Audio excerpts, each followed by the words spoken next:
So, good morning, everyone, and you're welcome to today's class.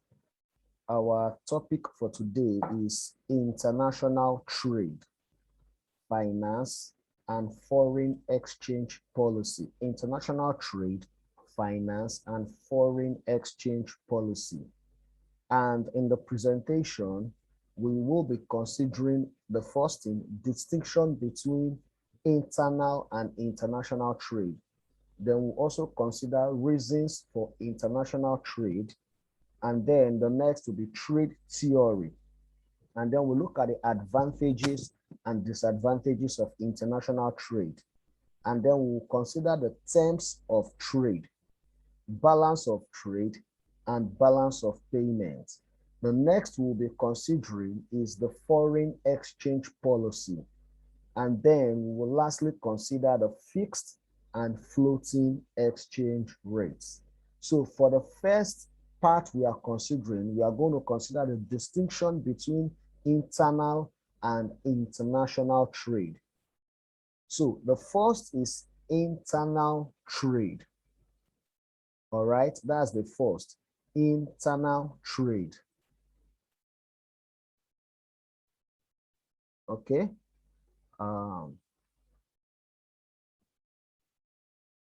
So the first is internal trade, all right? And then the question there is, what is internal trade? And what I have on my slide is very simple, something you know.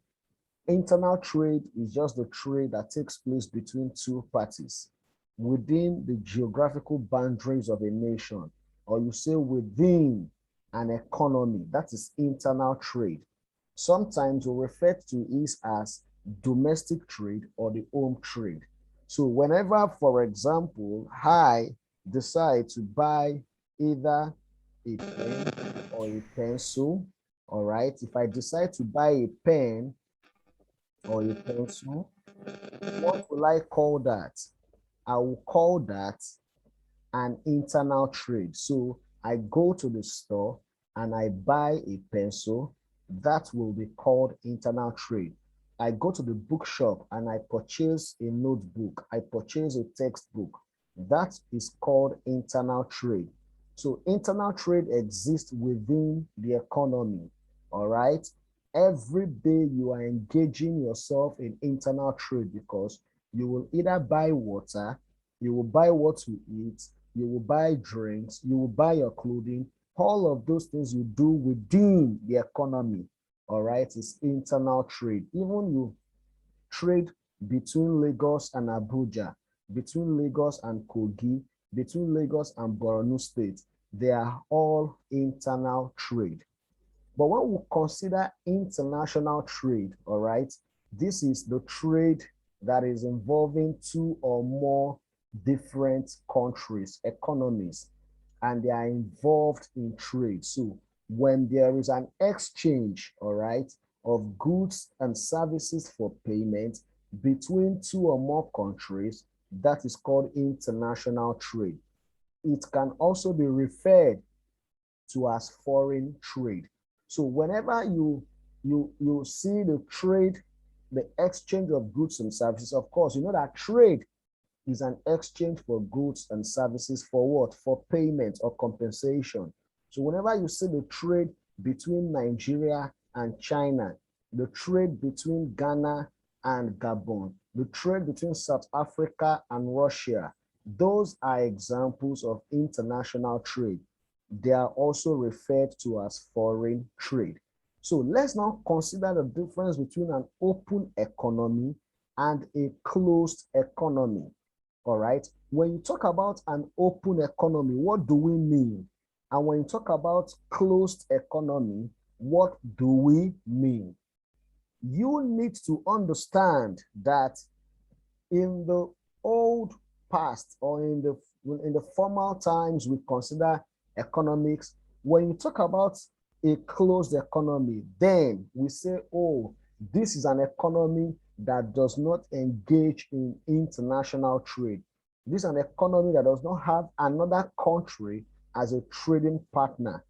And then when you consider open economy, we'll say that open economy is an economy that trades with other relations, other economies, okay? That particular economy is open. So most times as at then, when we talk about an open economy, we'll say, oh, Nigeria is an open economy. We'll say China is an open economy. And then when we consider closed economy, we always say North Korea is a closed economy. Those are the things we considered as open economy and closed economy in those days, okay? A decade ago, 20 years ago, and the rest. But now, there is no economy that is closed. There is no country that is closed. You need to understand this now. When we talk about a closed economy, the world is a closed economy. You need to understand that the earth we have is a closed economy, because the world economy, does not trade with another planet. That makes the world economy a closed economy. But when you talk about open economy, every country is an open economy, even North Korea, all right, that has so many international restrictions and sanctions. They still have countries they are trading with. They still buy some weapons and all of that from Russia. So no matter how bad an economy is, no matter how so much sanctioned an economy is, that particular economy still has a trading relationship with other economies. So you would see that when you talk about open economy, every economy within the world is an open economy, both the one on the island on New Zealand, the one in Australia, they are all open economies. They trade with one country or the other. But the closed economy is the world economy. All right. As of today, the earth can only trade within the earth. Of course, you should also understand that this might not also be the definition in 10 years' time, or 5 years, or 20 years' time. Because look at Jeff Bezos that just traveled to space. He didn't go to space for tourism. He didn't spend $5.5 billion to go to space for tourism. He went there to actually understand the system there and see if that place can be habitable. And note, once that place is habitable, that means the earth will now begin to exchange with another earth, another planet. That makes this world economy to become what? An open economy. So please, when you see it in exams, when they say examples of closed economies are, and you see North Korea, all right, you see Russia, you see in all those countries that are we consider closed, and you see the world economy. The world economy is an example of a closed economy. All right, so we understand that now. So let's move on. Now, I present to you the top trading partners, all right, for Nigeria in 2020. Look at it. The top trading partners for Nigeria in 2020. Those are the most imported countries that imported most of the products. And look at it. India is topping the chart with 5 billion US dollars, which is 15% of total Nigerians' exports. And then you look at Spain, $3.6 billion, Netherlands, 2.9, South Africa, 2.6, China, 1.7 billion. All right. And then France, and down to the lane, we have Canada, Indonesia as the last. So top trading partners in Nigeria. That is that for you to understand when we talk about international trade, when we talk about trade. Of course, I don't need to explain to you what is import or export now. I believe you know importation, all right? Bringing in of goods and services in exchange for payment. And we talk about exportation. That's when we do what? We transfer, or a country sells its goods and services to another country in exchange for what? For payment. You should also understand by now that when we talk about the trade between Nigeria and USA. When we say the trade between Nigeria and USA, my import from USA is USA's export. And my export from Nigeria to USA is USA's import. So it's the reverse. You need to understand that. I believe you do. So let's look at the reasons for international trade, okay? I've highlighted 7 reasons for international trade. The first one is differences in technology. Of course, this is very pronounced. You see, some economies are specialists in some kinds of technology, while we have other economies that are specialists in other types of what? Of technology. Under that scenario, in as much as a country specializes in another type of technology, the country, it will be cheaper for that country to produce that technology in that particular country and then export them. So, for example, we look at an example of it. You can see that in the world today, Russia, all right, are specialists when you talk about technology for weapons. When you talk about weapons technology, Russia are specialists under that scenario, okay? In terms of weapons, weaponries, Russia's, they have much of that. Then if you look at machineries that are used for agricultural production, then you'll be considering the European nations, the EU. You'll be considering Sweden. You'll be considering Ireland. You'll be considering all of those countries. They are specialists, okay? Ireland, they are specialists in terms of machineries that are used for production. Then if you look at machines that are used for industries, then you will consider Germany. So much of those large industries, of those technologies, of those machineries that are used in production, you will consider Germany. So each of these countries have their own specialization in terms of their technology, okay? And because of that, of course, those countries will have to export their products to other parts of the world. The second reason is differences in resource endowment. Each of these economies, they are rich in a particular type of natural resource. You know, when we talk about natural resource, those are the what? Available hidden resources, all right, that have economic value, okay? For example, South Africa are richly endowed in gold, okay? So gold mining is predominant in South Africa. And so when you look at their exportation, that will take a large chunk of it. Nigeria is rich in so many mineral resources, but we are currently exploring that of what? Crude oil production.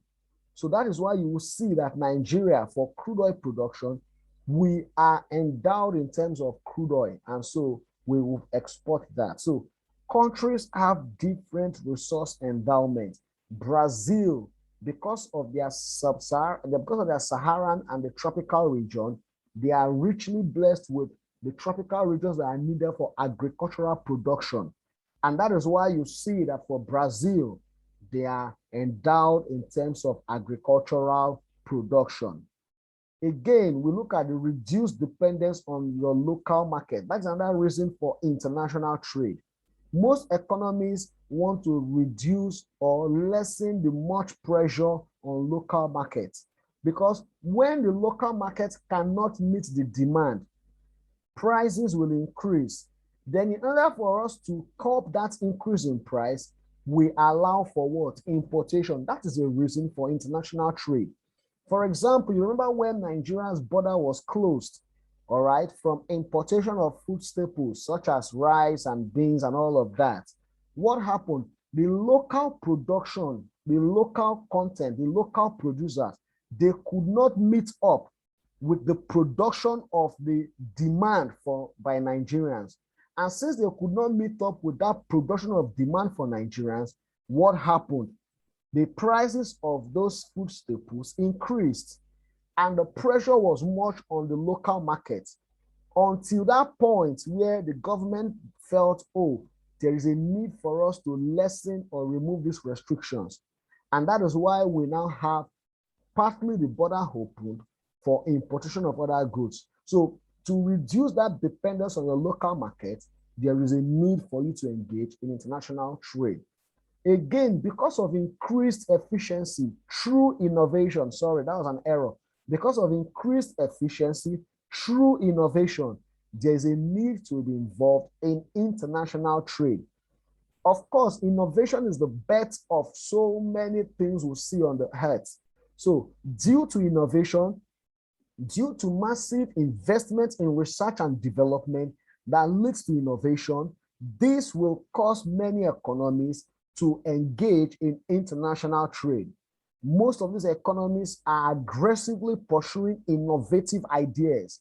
And because of them pursuing those innovative ideas, they tend to produce goods and output and services and products that are unique, that every other part of the world will be desiring to have. So when those countries are specializing in it, for example, USA, you go to the Silicon Valley and you see massive investments in technology, in mobile telecommunication, okay, where you have your Apples and the rest. So because of that massive investment and innovation, each time you have a new iPhone, iPhone 12 Pro, iPhone 13, that is the power of innovation.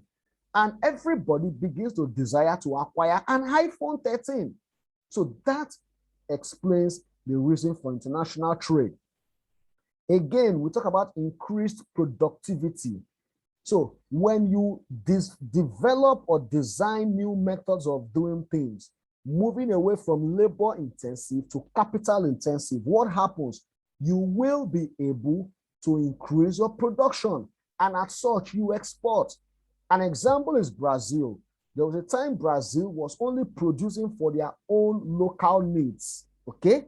Not until they developed new ways of agricultural farming or agricultural extension or agricultural engineering that led to the increase in production of their coffee, their cocoa, and their soya beans. And today, they are one of the largest exporters of those products, and their primary destination is China. So when there's increased productivity due to your technique of production, due to your improved style of production, what happens?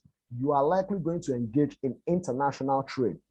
Again, existence of economies of scale in production is a major reason for engaging in international trade. Many firms and industries, they experience economies of scale. Remember, we have economies of scale, which is the word advantages a firm derives when it increases its production pattern. That is what economies of what scale, the external advantages that particular firm will derive. So when countries or firms experience economies of scale, there is every tendency for those countries to engage in what? In international trade. Another one is growth. Growth, of course, is the continuous increase in what? In output of goods and services. So those economies that experiences growth in all or different dimensions, okay? Growth in those different dimensions. What do you expect? They will definitely engage in what?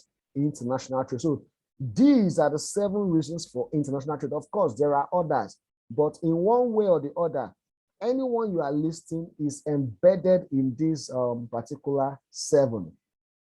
All right, so let's move on. The next is that we are going to consider the trade theories that we have. The trade theories that we have, okay? There are so many trade theories, but for your level, we consider 2. The absolute advantage theory and the comparative advantage theory. We'll start with the first one, the absolute advantage theory. This has developed or propounded by Adam Smith, okay?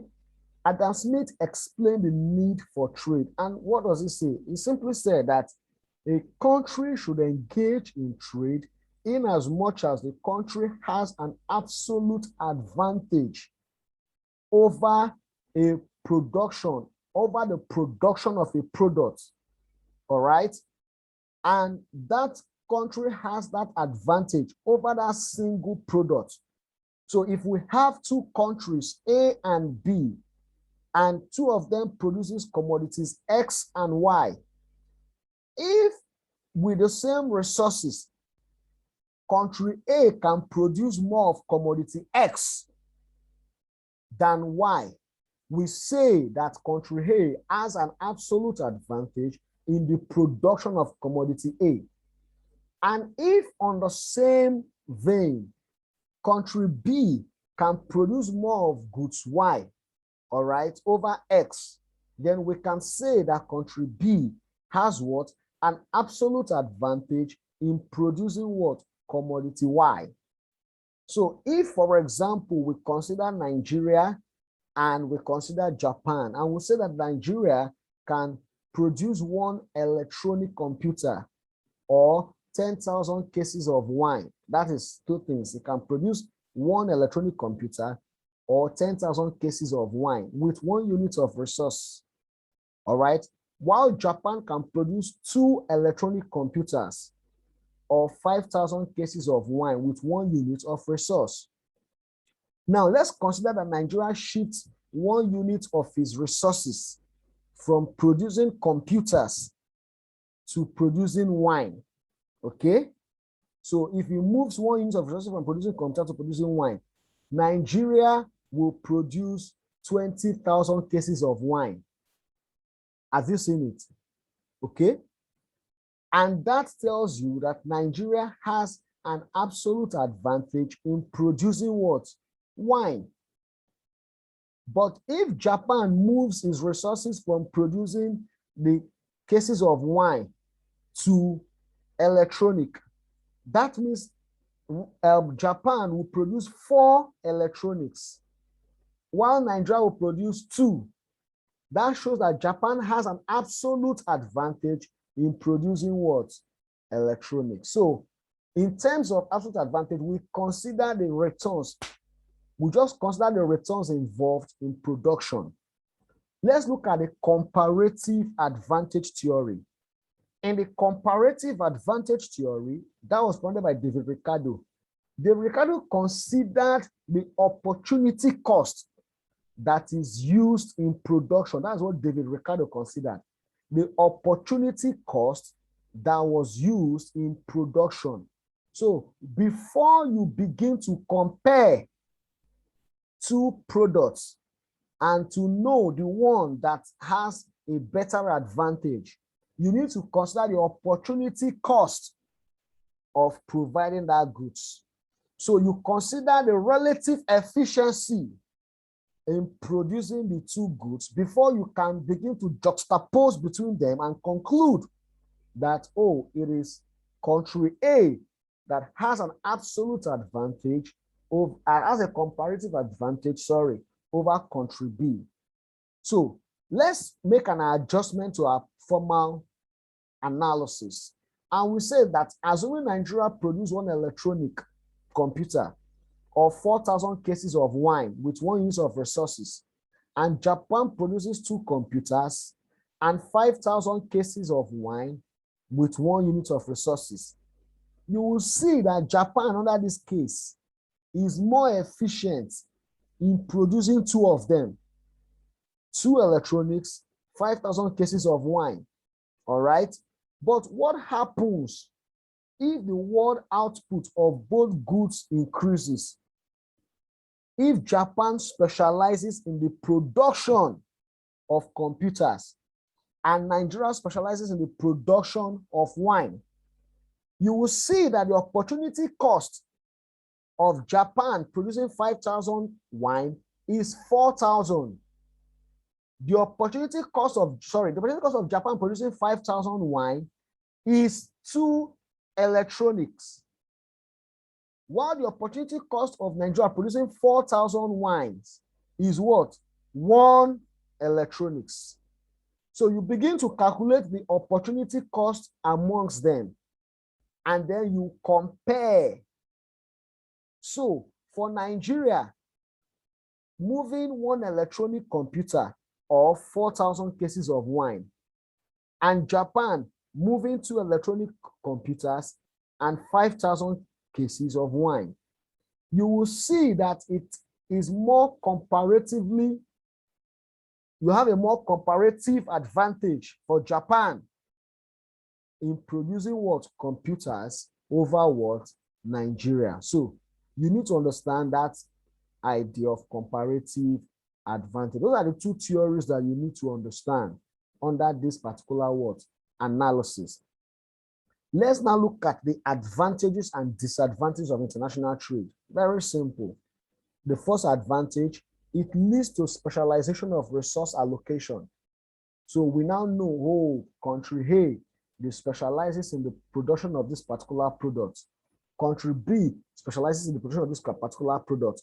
In that vein, we can say, oh, country A is blessed with this type of product. So under that analysis and that scenario, country A will continue to produce that particular product.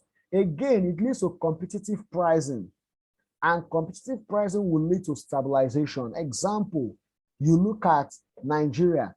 You remember those times that they import, although it's not good to always import, which is true, we accept that. But you know that when Nigeria was importing, there was a time Nigeria was importing, even Turkey. Turkey was very cheap. A kilo of turkey was about 120 naira or 80 naira. Very cheap. But when Nigeria closed the border for turkey production so that the local producers can be able to have market, the prices begin to increase. So it is good you close your border to an extent to allow local producers to thrive. But of course, you must ensure there is competition within the local market. Because once there is competition within the local market, then those other that particular production of the goods can thrive. But if there's no competition and there's monopoly, prices will not be favorable. Look at prices of cement today, 4,100. Sometimes last year it was 2008. Sometimes 3 years ago it was 1,008. But today, look at the prices. So it's good you close your border. But when you close your border, you must ensure that you make the market to be competitive. Is very important. So you close your border, you make your market to be competitive. Again, there will always be international transfer of knowledge. Of course, with people having specialization in all of those ideas, you can transfer knowledge. Look at smartphones, iPhones, smartphones, Android phones, all right? The birth of those phones led to greater businesses, okay, in the economy, in Nigeria and other parts of the world. So there will always be a transfer of knowledge. Again, we'll always enjoy gains from large-scale production, always, okay? Then the disadvantages, economic dependence of underdeveloped countries. You see that those developing economies, okay, that's Nigeria and all of that, they will continue to depend on other economies. In terms of economy, which is the first point, and then in terms of politics, political system, the fourth point. So countries will always depend. The time that Bill Clinton came to Nigeria, I remember that was in 2000. Many of you were not born, I think so. But when Bill Clinton came to Nigeria in 2000, then, of course, many of you were not born because 2000 is 21 years now. And many of you are 16 years or 15 now or 17. So when Bill Clinton came to Africa, to Nigeria, that was 2000, 99, 2000 years. When he came to Africa, people were dancing up and down. Hey, Bill Clinton, because Nigerians, they saw rapper, put his name on the rapper and everything. All of those things, we are just disturbing ourselves. The man came for trade, for business. That's what the man came for. The man came to see how his own American citizens can benefit from trading in Nigeria.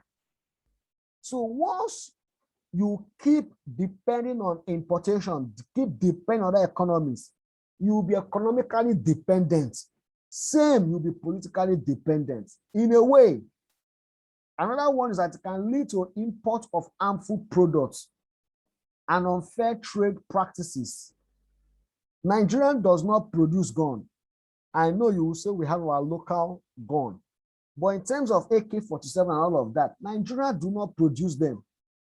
So yes, we know we will import arms and ammunition for our defense, but in the process of doing that, there will always be unfair trade practices. Some people will be smuggling in products and arms. You can see some of those Malabo deals, those allegations in terms of arms. Dasuki, how many billions of dollars, all right, that was alleged that instead of him to use it to import those arms, he converted it to other things. So those are the disadvantages of what trade. Then we also have misutilization of natural resources. Because Nigeria feels, oh, whatever we need from America, China, Brazil, we will get it. Let's just keep exporting our crude oil. Instead of us to divert our attention to see how we can produce our own local content.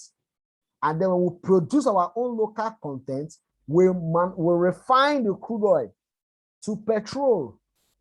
Because when we refine our crude oil to petrol, we can produce more than 20 items. But because there is trade, I can import anything I need, even toothpick. What happens? There will be misutilization of natural resources. Okay?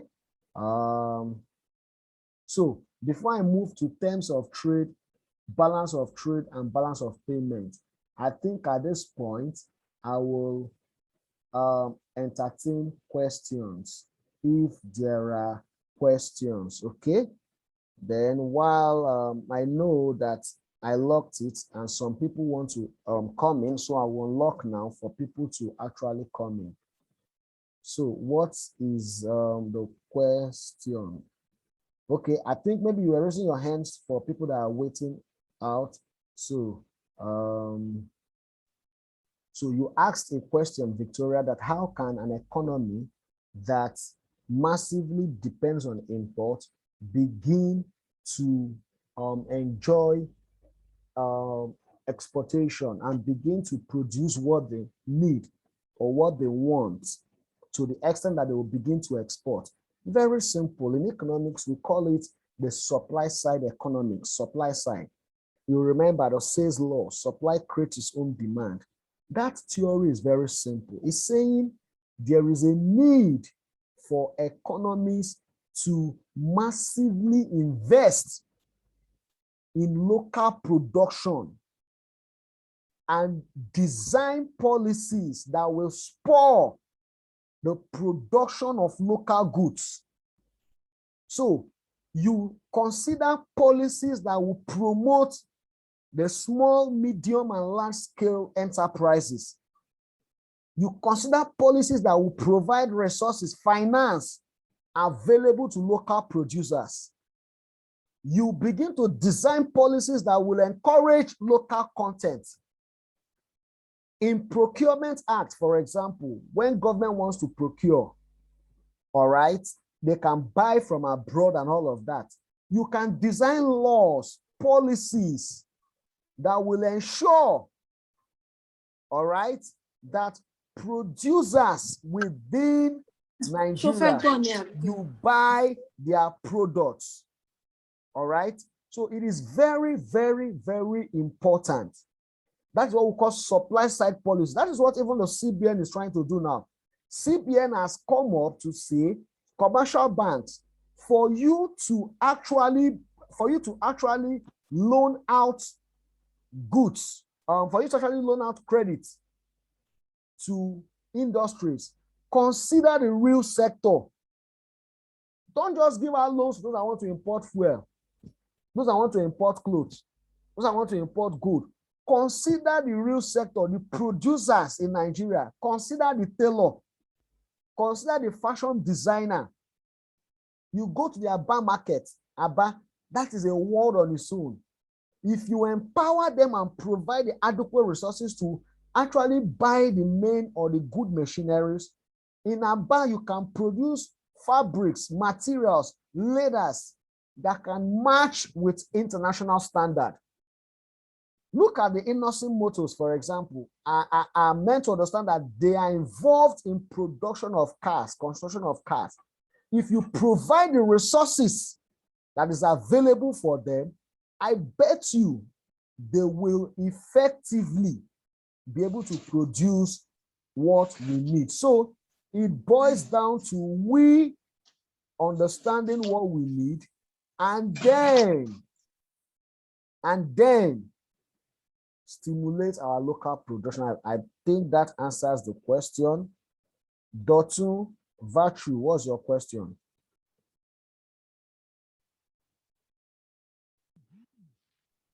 Good morning, sir. I don't have a question. My name is Dotun, and I'm the rep for insurance. I know you already recently opened the Zoom meeting. It's that things in the country becomes very expensive. So my question is, how can we then make these things cheaper than they are right now without importing them? Very, very simple. It's a very simple answer. It is good you close your borders, all right, to encourage local production. But when you close your borders, all right, the first thing before you close your borders, you must ensure that there is competition within the economy. You must ensure that there is competition within the economy. So when you close your border, all right, when you close your border, first of all, before you do that, check the competition that is existing. Do we have many producers of that product in the economy?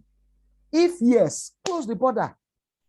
But if we don't have many producers, for example, they are demanding for 100,000 tons of rice every day. And when you calculate all the producers in Nigeria, they can only produce 40,000 tons. What does that tell you? Demand is greater than supply. Prices will increase. So what would the government do?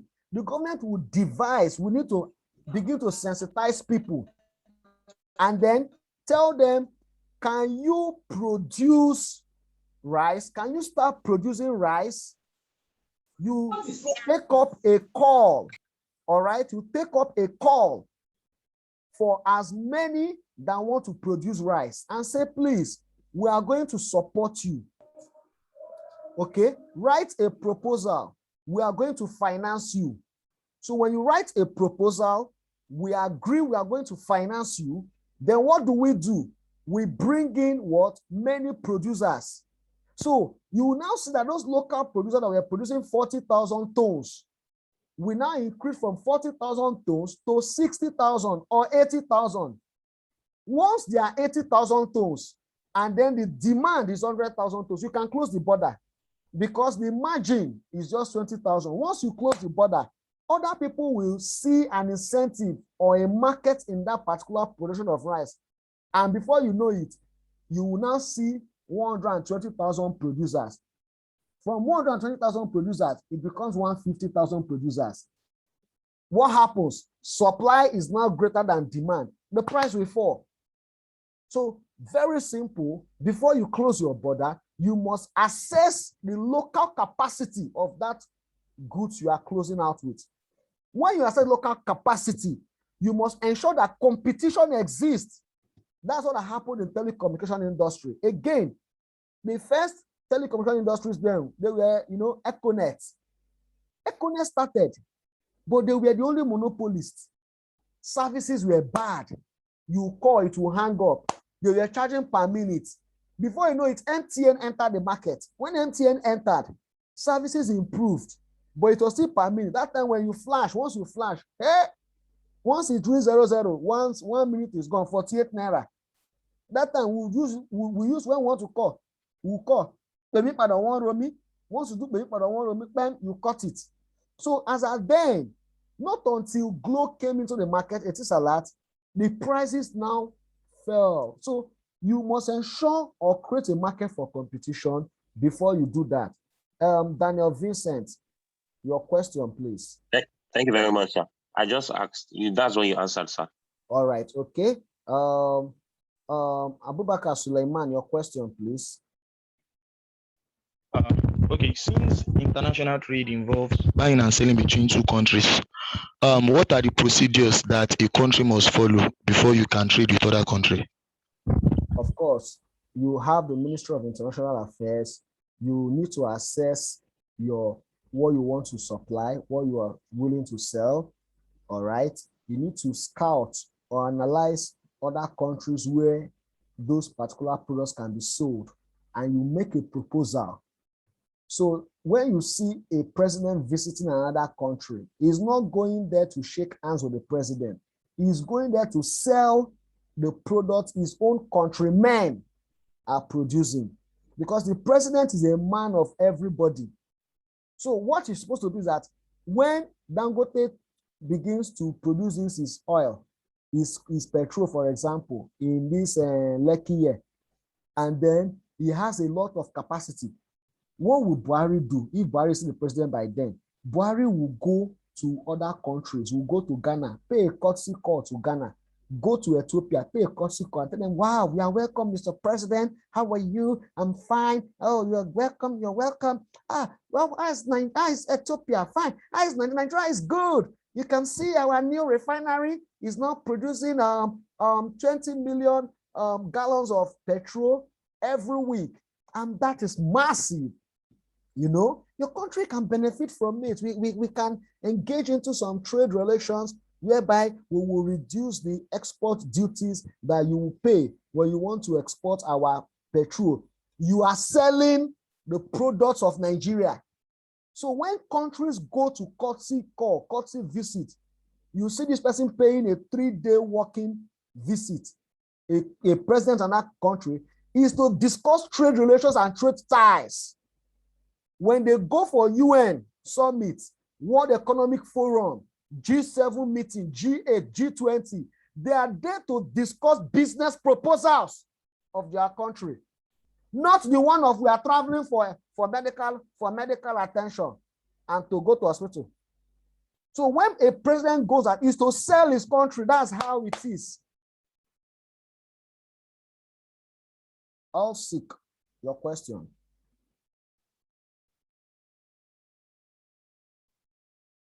Okay. Are they doing Daniel? Your question. Sir, the material for this class will it be given to us?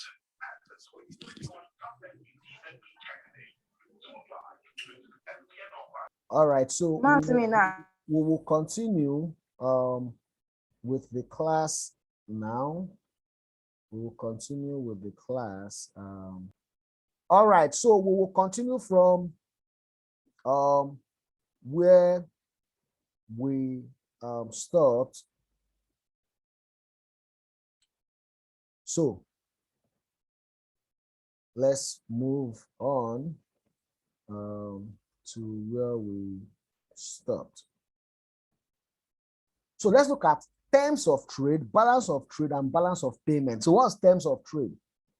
Terms of trade is defined, all right, as the quantity of imported goods that a country can obtain in exchange for a unit of domestic goods. So very, very, we are saying it is the ratio of the price of export, all right, over what? Import. Okay, that is the terms of trade. The ratio of what? Price, export price, with that of what?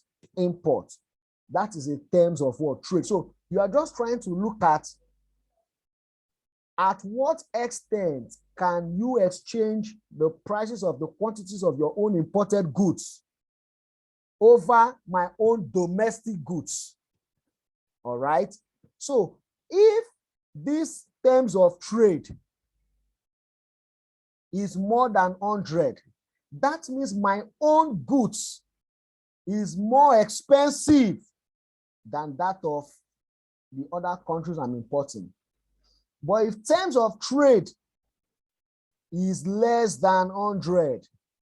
That means that particular country, their prices is more expensive than that of Nigeria. So I say, let us see the case of Nigeria and let's consider the data for Nigeria. All right. I will share a slide now to look at the terms of trade for Nigeria. Okay. I believe you can see my slide. So look at the terms of trade. Okay.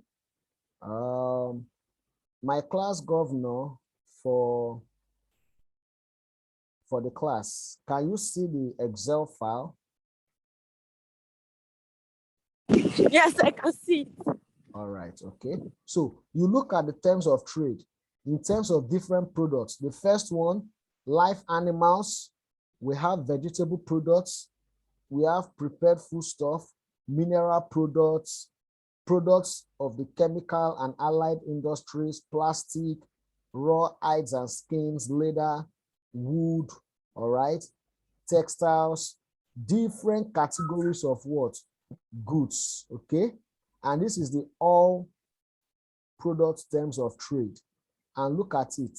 So let's look at the year 2020. Year 2020 is this. So look at January, February down to December. And then let's look at the average. You see that there is no much significant difference. It hovers between 102.93 to 100.04. Okay, that means our goods is slightly more expensive, slightly. And you need to be careful when you're explaining this, that we're not looking at it in terms of exchange rate too. So you wouldn't say, with the exchange rate that is 500 naira to $1 or 400 naira. No, in terms of the prices, when you weight them using the same currency. Okay, so that tells you an idea of our terms of trade. So let's continue with the lecture. Okay, so the next thing we'll look at is balance of trade. And what's balance of trade? Balance of trade is the difference between the value of a country's export and the value of its import. That's it. So when you consider the difference between a country's export and import, that gives you a balance of what? Trade. Two of it can exist: favorable balance of trade and unfavorable balance of trade. When we say favorable balance of trade, what happens? It means our volume of exports is larger than that of import. But when it's unfavorable, that means our volume of import is larger than our volume of what? Export. So it can be favorable and it can also be what? Unfavorable. Let's now look at Nigeria, the case of Nigeria, and let's consider the terms of trade. From the graph that I have on the slide, I plotted a graph of the balance of trade for Nigeria between 2010 and 2020. And those values are in billions of naira. And so let's look at the oil export from 2010 to 2020. You will see that in terms of oil, there is favorable balance of trade. What does that mean? It means that in terms of oil exportation, we are exporting more oil than we are receiving. So, and I'm talking about we're exporting more oil products.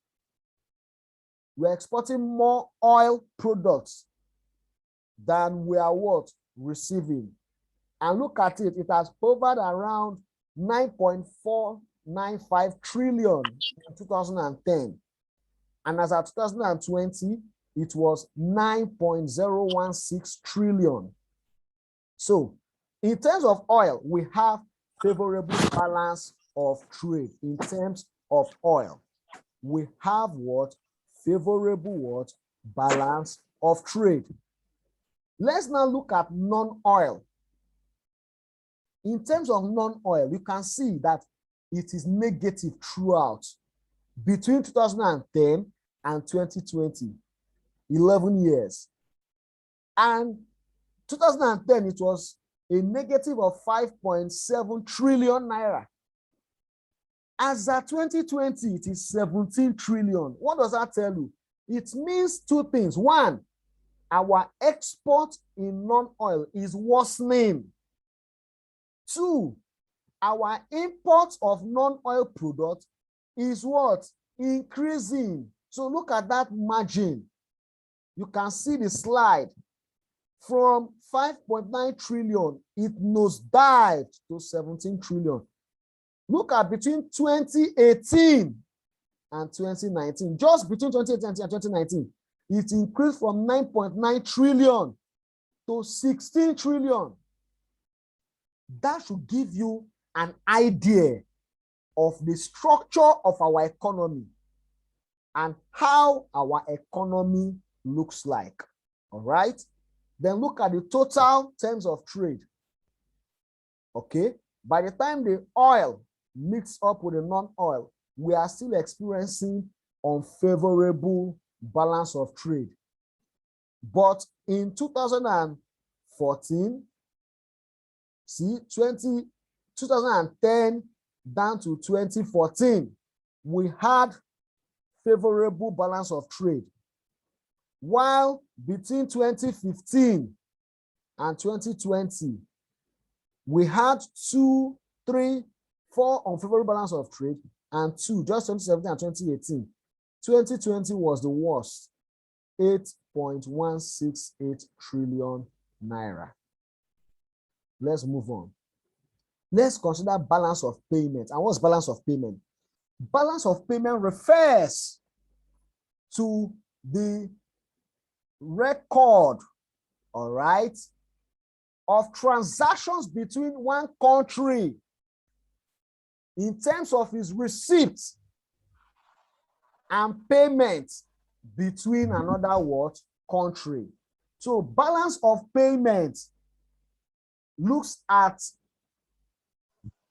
the sum total of the difference between a country's receipts and a country's payment. The country's receipts are visible and invisible. The country's payments are also visible and invisible. Okay?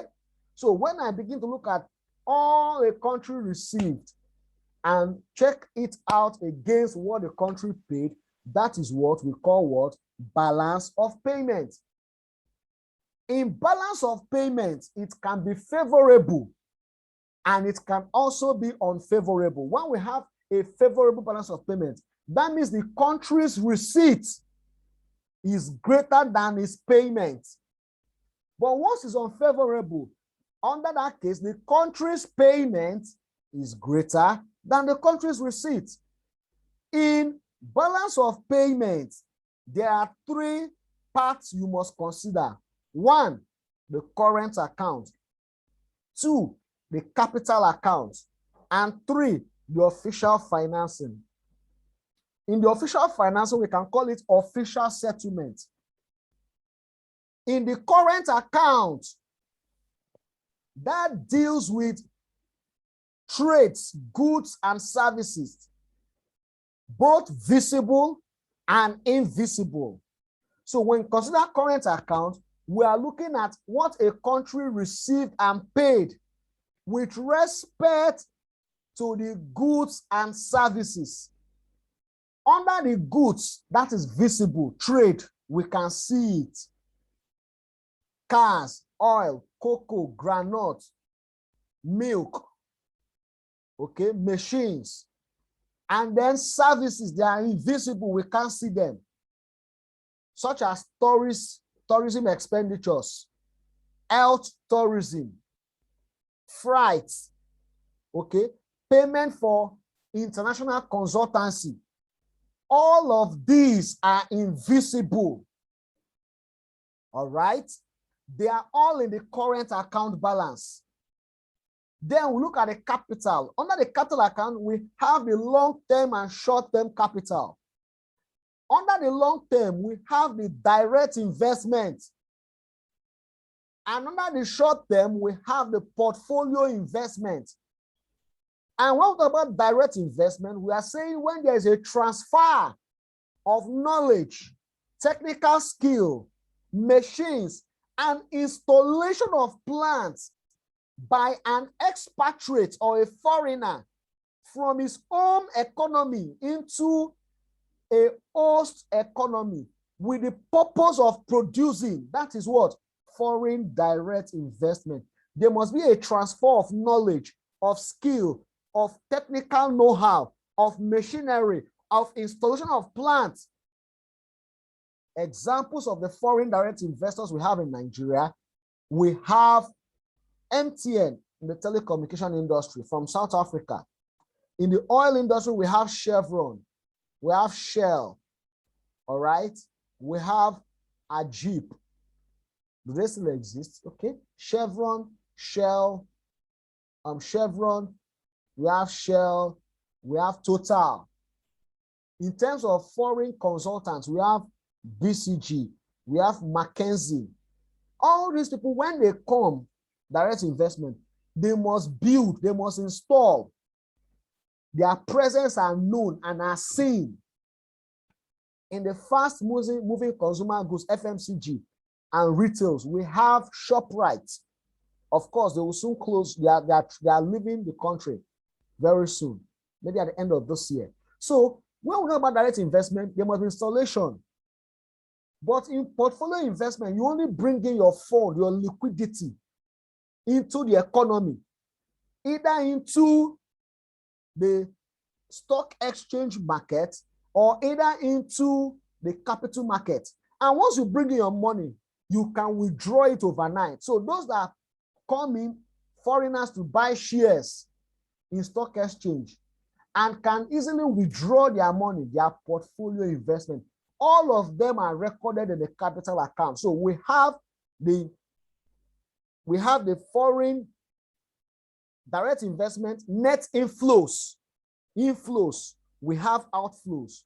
We have portfolio investment inflows and we have outflows. Then we have the official financing or the official settlement. Okay, this is where you record all your credits, all your debts, external debts that you borrowed. They are all under the official what? Financing. The purpose of it is that in your balance of payment, when it's favorable, your receipt is greater than your payment. When it's unfavorable, your payment is greater than your what? Than your receipt. Let's look at the case of Nigeria. The content of balance of payment of Nigeria. Okay, and let's see.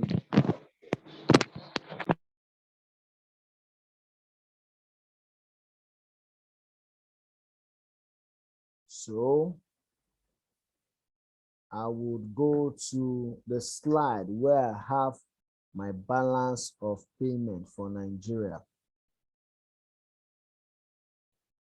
So my class governor for this online session, can you see the Excel file?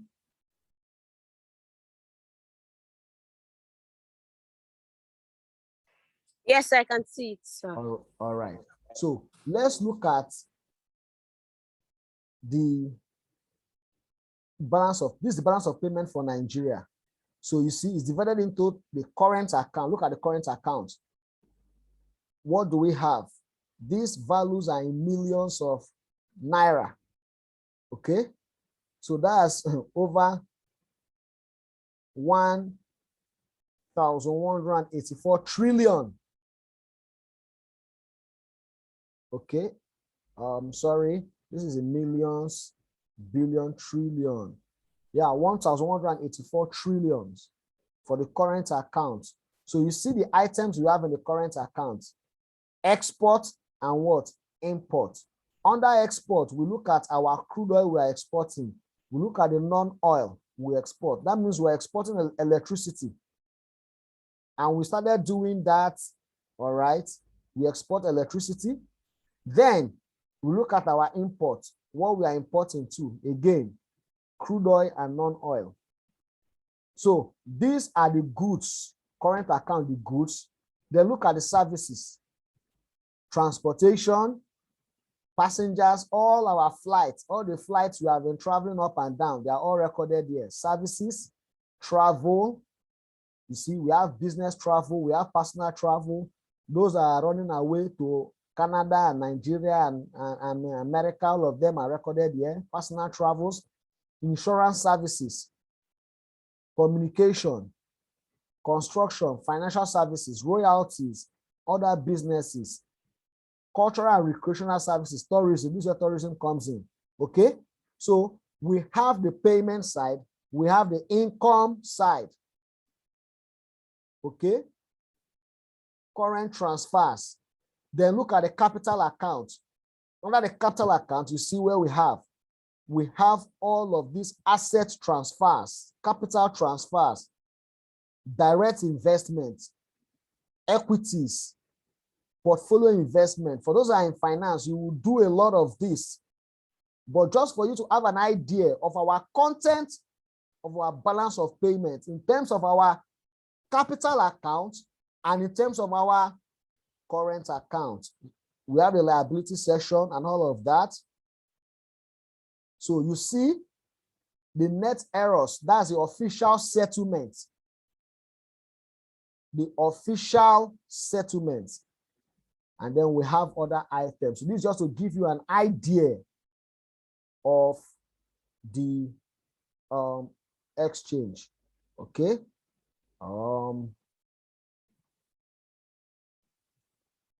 Okay, so the last part of my lecture, which is exchange rates. Under this exchange rate, we will consider the meaning of exchange rates, and all of these have been I've identified here. First, what is exchange rate? Exchange rate is that extent to which a nation's currency can be converted to another nation's currency. That's exchange rate. The extent to which a nation's currency can be converted to another nation's currency is what? Exchange rate. So, you know, of course, you've heard of exchange rates. Example is our naira to our dollar to Nigerian naira. So you know what exchange rate is. Let's now look at interpreting exchange rate. We need to understand how exchange rate is interpreted. In Nigeria, according to Nigerian setting, and with respect to international comparison, is very, very important. Okay? Now, in Nigeria, all right, in Nigeria, when we want to convert our exchange rate in Nigeria, we say naira to US dollars. That's what we do. Naira to US what? Dollars. That's what we do in Nigeria. So we say, how many naira do I need to buy $1? Maybe as of today, let me make an assumption. 400 naira is what I need to be exchanged for what? $1. That means in this comparison, what am I comparing? In this comparison, I am saying it is what? It is home currency to foreign currency. That's what I'm saying. My exchange rate is what? Home currency to foreign currency. That's the comparison. This is Nigeria comparison for you. This is Nigeria comparison for you. This is Nigeria for you. Okay? Let's now look at foreign comparison, international standard. In international standard, what do we do in international standard? International standard, we do foreign currency to local currency in international standard. This is international standard. We do foreign currency to local currency. That's what we do in international what? Standard. Okay? What does that mean under international standard? What that means is that for international standard, I will ask myself, how many dollars do I need for 1 Nigerian naira? That means in international standard, what I'm saying is how many dollars, all right, how many dollars do I need for what? 1 naira. That is it. So that means for international standard, I will be saying how many dollars do I need for 1 naira? And that's 1/400. And that means I need 0. Okay, 0.025 dollars. I need $0.025 to get 1 naira. That is the meaning. So please, you must understand local comparison and you must understand international comparison. Very, very important. You must understand local. How does Nigeria do their own dollar? Nigeria will say naira to dollar. But in foreign text, if you check textbooks, standard textbooks, American textbooks, standard textbooks, it is naira, it is dollar to naira. But Nigeria will always say naira to dollar. It's wrong. It's not supposed to be local currency to foreign currency. It's supposed to be foreign currency to local currency. So it's supposed to be how many dollars do I need for 1 naira? Please take note, but here we'll reverse the case. All right. So having explained that, which is very important and critical, let's move on. So I will explain that. So let's look at next in convertible versus non-convertible currency. In convertible currency, okay, a currency is said to be convertible when that currency can be traded in most of the international markets. That makes that currency to be convertible. But a non-convertible currency is a currency that cannot be easily converted in international markets. Example of a non-convertible currency is Naira. Naira is only relevant in Nigeria. Can Naira be used in China? Can it be used in America? Can it be used in UK? Can it be used in Belgium? No, it's just only needed here. But a perfect example of a convertible currency is what is dollars. Put your dollar in your pocket. Go to Belgium, go to Europe, go to America, go to China, go to London, go to Algeria, go to Seme, go to anywhere you are. Your dollar will always be used. That makes dollar a convertible currency. Pounds, euro, they are perfect examples of what? Convertible currencies. And that is why most of these convertible currencies, most of economies reserve, foreign reserve, they are all domiciled in those countries. That's why most our reserve is in billions of US dollars. South African reserve is in US dollars. Most of all these economies, they benchmark their reserve in those convertible currency. So when you see questions like examples of non-convertible currencies, dollar, euro, pounds, yen, naira, CD, you should know the answer. Okay, let's now look at exchange rate policies. There are three types of exchange rate policy. One is the fixed exchange rate policy. Under the fixed exchange rate policy, the monetary authority will peg the exchange rate at a particular rate. And that rate will be within a boundary, a bound. They will fix it, they will determine it, they will decide that the exchange rate will not pass this boundary. So it can be 200 naira to a dollar. And that is, they will now put a plus or minus 5 bound.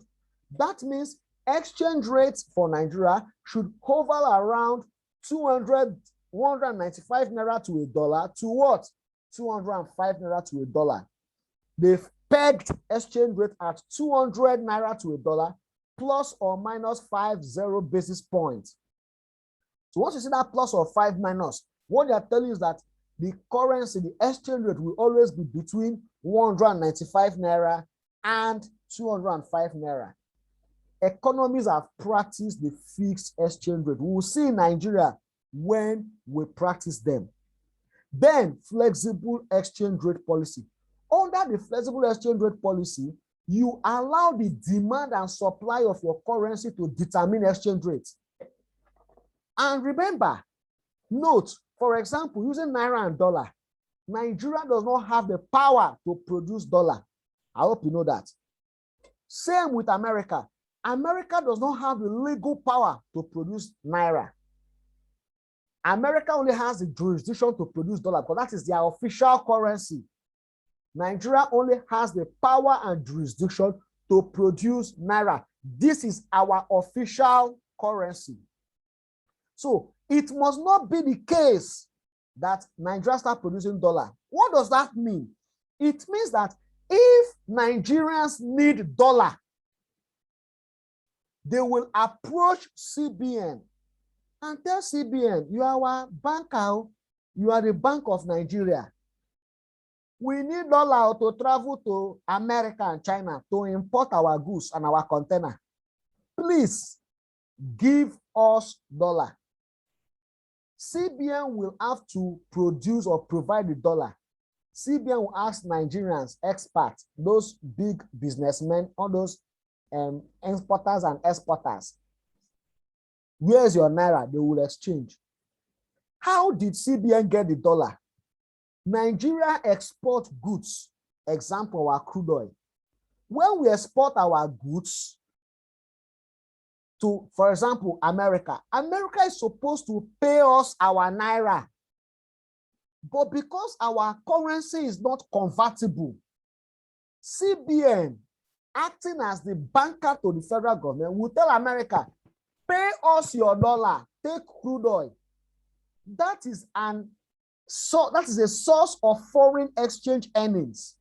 So that is how CBN gets dollar from where? From America. CBN will keep the dollar in their vote so that when Nigerians need that dollar to import, what happens? CBN will exchange it for them. The dollar Nigeria receives when they are selling their crude oil is called the foreign exchange earnings. And how does exchange rate, how do we now determine exchange rate under the flexible exchange rate policy? In this flexible exchange rate policy, CBN will never announce that the exchange rate is pegged at a particular rate. CBN will never, ever announce it. So what will CBN do? CBN will say, let the pressure of the demand for dollar against the demand, the supply of dollar, let it determine the exchange rate. So CBN will now ask, how much did we make from selling crude oil? $100 million. How much do we have in the vote? 100 million. Keep it, bam. How much used to be exchange rate? 200 naira, no problem. How many people need money to import their goods and their container? We have 1,000 of them. How much do they need? They need $200 million to import goods. How much do we have in CBN in our vote? $100 million. you see that the demand for foreign currency for importation is higher than the supply of the foreign currency. What will happen? When demand is higher than the supply, prices will rise. That's your microeconomics. And what will happen? Prices of goods and services will just increase. Under that scenario, what has happened? Exchange rates will what? Will increase. So under that flexible exchange rate, it is the demand and supply of dollar that will determine the exchange rate. Another one, we have managed flexible exchange rate policy. In the managed flexible exchange rate policy, CBN will divide the market into two. One, official exchange rate, and two, the second tier market, which is called the Bureau de Change, the BDC. So when CBN divides this market into two, CBN will now list some items that if you want the exchange rate, if you want to buy them, come to the official banks, commercial banks, and request for such items. All right?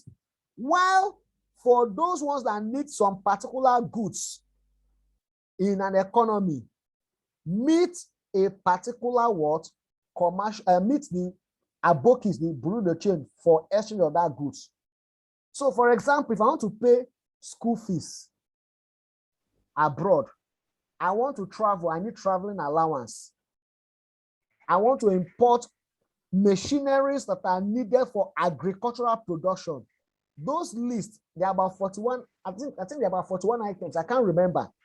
So anytime you need that particular exchange rate, what you will do is you will approach the what? The CBN through the commercial banks, and they will give you the what? The currency. While if you want every other thing, approach the Aboki market. That is managed flexible exchange rate. So they will place some restrictions on some particular things you want to import. This is just to reduce the pressure on demand for foreign exchange. However, it will lead to the creation of two markets. Where you have the Abokis, many people are demanding for dollar there to buy so many things. Prices there will be high. That is why if you have dollar, you will prefer to take it. If your brother send you dollar, you will prefer to take the dollar to Aboki at Yaba to change for you, instead of going to the commercial bank, because in commercial banks, the rate is low, while in the Aboki, the rate is high. Now, CBN have seen that when they release dollar to commercial banks or release dollar, those Aboki, they will be hiding it so that people that are demanding for dollar will increase. They will now increase exchange rate. And that is why today you see exchange rate is now 500 and something naira to a dollar. And that was why CBN now have to do what? Have to close that Bureau de Change. That if you want dollar now, come to meet the commercial banks. Okay? Now, let's now look at the exchange rates that have been practiced in Nigeria. So look at the different exchange rates. Remember, I told you there are two: fixed, managed, or flexible exchange rate. You see? So from 1959 to 1985, they all practiced fixed exchange rate system, where they pegged the exchange rate to a particular thing. Some pegged it to British pounds, some pegged it to the dollar, some pegged it to gold and all of that. Between 1986 and 1988, this was flexible. Between 1994, all right, between 1994 and 1995, it was fixed again during Abacha's regime. Okay, and as at 1999 down to today, they've introduced or converted it to what? To flexible exchange rate. So this tells you an idea of both the fixed and the flexible exchange rate system that has been operated in the economy. Then we look at the pattern of exchange rates in Nigeria between 1960 and 2020. You can see on average, between 1960 and 1985, exchange rate was 69 kobo to a dollar. That means Nigeria exchange rate was massive then. Our currency was rich. But between 1986 and 1993, look at it, 9.9 naira 37 kobo to a dollar. Between 1994 and 1998, it is now 21 naira 91 kobo. Between 1999, imagine, and 2008, 119 naira per dollar. And as of 2009 to 2020 is on average 220 naira to a dollar. 2021 now, I learned is now 500 and something naira. That tells you the exchange rate regimes, how it has fared within the period of consideration. Let's now look at the next thing. So, causes of exchange rates. Causes of exchange rates. One, the differing rate of inflation. Prices of domestic goods can determine or put pressure on exchange rates. Because if your goods are expensive, that means when you are exporting, those people will need more dollar to buy your goods. That can impact on the exchange rate. The second one is capital movement. You see all of this money laundering, illicit financial flows, those money laundering, all those capital movements, they are all causes of what? Exchange rates changing. We also have structural changes. Structural, when there's a change in your structure of the economy. Example, look at it. Between 1960 and 1985, Nigeria was a rich agricultural producing economy that produced cocoa, all of those things. Look at the exchange rates. Then look at the period Nigeria started depending on crude oil. Look at what happened. So when there's a change in the structure of the economy, that will definitely lead to what? Fluctuations or changes in exchange rates. All right. Let's now look at exchange rate depreciation versus exchange rate appreciation. Again, an exchange rate devaluation. There's a difference between exchange rate depreciation and exchange rate devaluation. Let me explain. When there's exchange rate depreciation, we are saying this is when there is a fall. Sorry, this is when there is an increase in the rate at which a domestic currency is exchanged for a foreign currency. Exchange rate depreciation is the increase. Oh, sorry, that was a mistake. Exchange rate depreciation is the decrease in the rate at which a local currency is exchanged for a foreign currency. Or exchange rate depreciation is the increase at which the rate of a foreign currency is exchanged for a local currency. What do I mean? So, if, for example, I take an example, if, for example, Nigerian naira, okay, to dollar is 400 naira to a dollar. If tomorrow it becomes 430 naira to a dollar, that is exchange rate depreciation. What happens? Before you were exchanging with 400 naira to a dollar, now it's now 430 naira to a dollar.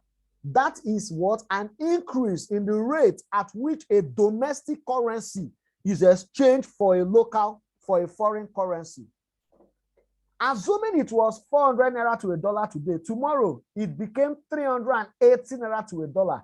That is exchange rate appreciation, meaning there's a decline in the rate at which your local currency is exchanged for the foreign currency. Okay. Now, if we have an understanding of that, the increase or decrease in that currency, if it is caused by the pressure on demand for import and the pressure on demand for export, or if it is caused on the pressure of demand for currency, that is depreciation. But when there is a deliberate attempt to reduce that particular rate, to increase that rate at which a domestic currency is exchanged for a foreign currency, that is exchange rate devaluation. So in exchange rate devaluation, there must be a deliberate attempt. But in exchange rate depreciation, it is because of the pressures on demand for currency. But when there's devaluation, there's a deliberate attempt. The CBN decided to say today, exchange rate is no longer 400 naira to a dollar. Exchange rate is now 450 naira to a dollar. It was deliberate. That is exchange rate devaluation. But if it is not deliberate, that is exchange rate depreciation. Please note it. And remember, Nigeria has their own way of interpreting exchange rate, while international standard has its own way. So you must look at, is it exchanging between local currency to foreign currency, or is it between foreign currency to local currency? You must know that, so you won't go and choose the wrong option. Let's look at the Marshallina condition and the J curve. People have always said, depreciate your currency, devalue your currency. That's what people have always said. Okay, let me show you this on our whiteboard. People have always said, devalue your currency. People have always said, depreciate your what? Your currency. All right. But what do we mean by that? Note that export, we have export, we have import. Export is dependent, all right, on exchange rate and our domestic economy, our domestic income. What does that mean?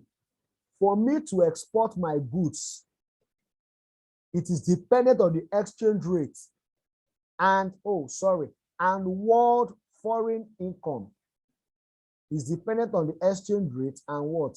And foreign income. But import is dependent on what? On exchange rate also, and what? And our domestic income. That means two factors determine export and two factors determine import. Remember, you have done this before. Y is equals to C plus what? I, all right, plus what? G, you have done it before, okay, plus what? X, okay, minus what? M. That means export is a plus. It will improve what? GDP. But import is a minus. Import will reduce what? GDP. You have done all of this. Export is injection. Import is what? Withdrawal. So import is not good for the economy. Like I said before, export is good, but two of them, you must do two of them. Now, exchange rate is dependent on, export is dependent on exchange rate and foreign income. Foreign income, income of abroad people, Americans. If they have more money, what happens? They will buy more of our products. So it is positive. What about import? Import is dependent on exchange rate also. And what? Our own domestic income, our own income. And what does that tells us also? If we have more money, Cubana them, what will happen? I will import more. So that's why you see Cubana, he went to abroad to go and cool off after the burial. Or many of all these rich people, whiskey them, Davido. You see the chain they are carrying on their neck, Burna Boy, Grammy Award winners. They don't carry chain that is made in Aba or chain that is made in Lagos Island, Saleko, and when Saleko, and Mama Esempe, they don't carry that kind of chain. They carry the chain that is made in abroad because their income is more. So the higher your income, the more you'll be demanding for import. If I begin to earn big money like this now, you think I'll be wearing this wristwatch or be wearing this native? I will start wearing Gucci. You know the owners of Gucci now. So that is that. Now let's look at exchange rate. In exchange rate, what happens? We can have exchange rate. Note, when I say increase in exchange rate, what when I say increase in exchange rate, what do I mean? Increase in exchange rate talks about what? In exchange rate for Nigeria, when I increase exchange rate, I'm using international standard, international way of comparing. When I increase exchange rate, that means before, okay, it was before it was say 20 naira, all right, to $1, 20 naira to $1. I'm using an example, okay? I'm using this comparison. Before it is 20 naira to $1. When I now increase exchange rates, what do I mean? I am saying it is now 30 naira to what? To $1. Under this case, what has happened? That is exchange rate what? Appreciation. Exchange rate what? Appreciation. Okay? Okay. Now, let me reverse the case. What if it was 20 naira to $1 before? All right, 20 naira to $1. And CBN now deliberately says, no. It's not going to be 20 naira to $1. It is now 10 naira to $1. It is now 10 naira to a what? To $1. Okay. What are we going to call that? This is exchange rate what? Devaluation. Devaluation. That's exchange rate what? Devaluation. Because it was 20 naira to $1 before. Now it's now 10 naira to what? To $1. That is what we call what? Exchange rate what? Devaluation. Okay. So if that is the case, now that means, for example, all right. Okay. For example, that means when there is a decline in exchange rate such as this, we say it is what? Devaluation. When there is a decline in exchange rate, what do we say? We say this is what? Devaluation. Okay? If that is the case, that it is devaluation, now there is what? A negative relationship between exchange rate and export, but there is a positive relationship between exchange rate and import. What does that mean? It means that when you devaluate your currency, that's the meaning.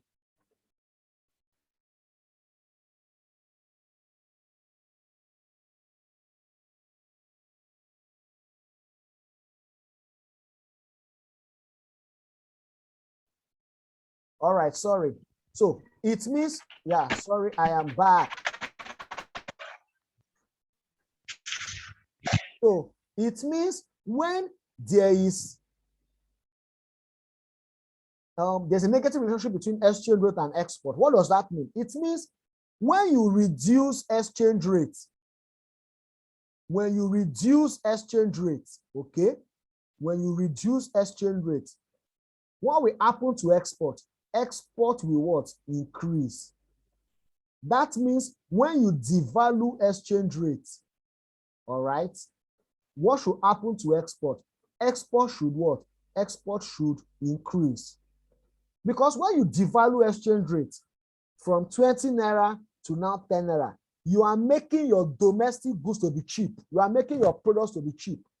That will be an incentive for people to come in and buy your products. So once you devalue your exchange rate, you are making your product to be cheap. What is happening? That devaluation becomes what? An increase in export.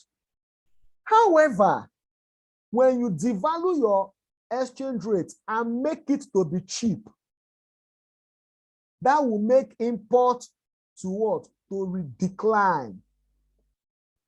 What does that mean? When before it was 20 naira to $1, that means if I have 200 naira, I will have $10. But by the time you now make it 10 naira to $1, that means when I have 200 naira, how many dollars? Oh, sorry, let me explain again. When it was 200 naira to $1, then 20 naira to $1, that means if I have 200 naira, all right, that will be how many dollars? That will be $10. Abi, that should be $10. No, yes, that should be $10. 200 naira times 10, that's 200 naira. Yeah, that should be $10.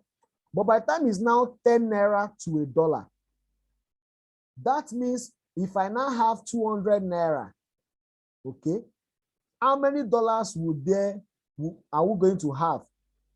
We are now going to have what? $20.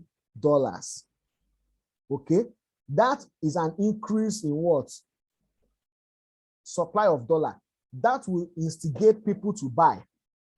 But when you devalue your currency, what happens when you devalue your currency? Import will become what? Expensive. And in that case, import will become cheap. Sorry. Import will become what? Cheap. And when import becomes cheap, in that case, import will what? Increase. So you will now see that devaluing your currency causes export to increase. At the same time, it causes import to also what? Increase. Look at the two of them. So that means if here export was 200 naira, import was 100. What is the net export? Net export is equals to what? Net export is equals to what? 100. But when you now devalue your currency, export might increase to 220. Import will also increase to 120. Two of them will be increasing. What happens? 220 minus 120. Net export is still what? 100 naira. That means devaluation does not even increase output, because as you are devaluing, export is increasing, import is also what? Increasing. You are making imports to become easy to get. Marshallena now stated a condition. And what was the condition? The condition of Marshallena is that for you to devalue export, for you to devalue your exchange rate, and output will increase, it means the elasticity of export must be greater than the elasticity of import. And remember, elasticity tells you the rate of change in an item due to a change in another item. The elasticity of export with respect to change in exchange rate must be more than the elasticity of import with respect to change in exchange rate. So that when you devalue your currency, exchange rate might increase from 200 to 250.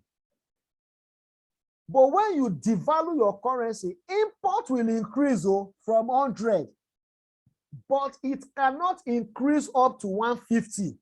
It might now increase to 120.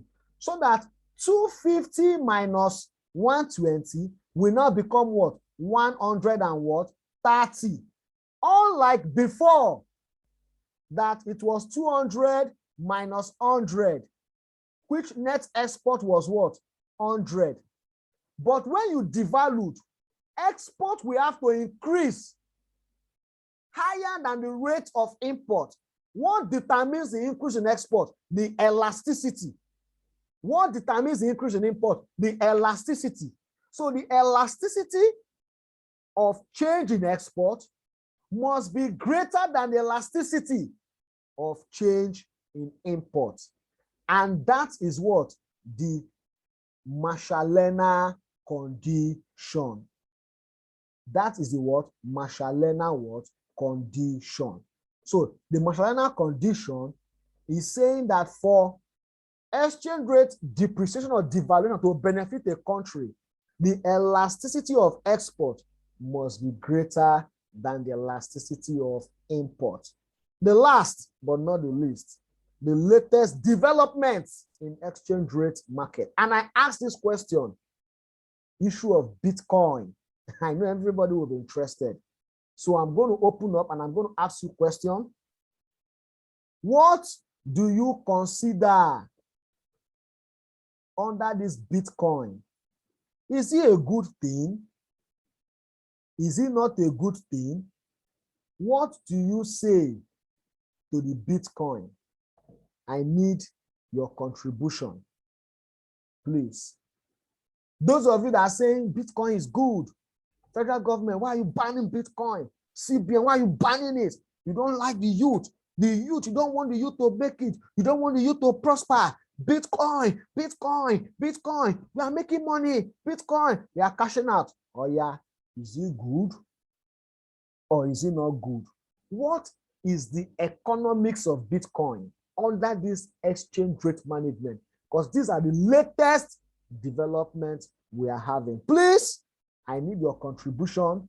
Raise your hand and I will call you. What will you say to that? There's a mark if you get the answer correctly. So I need your contribution. What can you say about the exchange rate? My class governor on the online, can you hear me?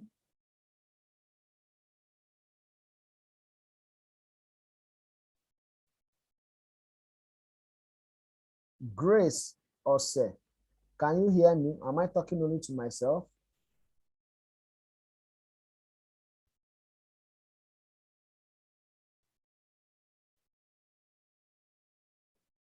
Can someone hear me? Can you unmute and then reply? You Yes, sir.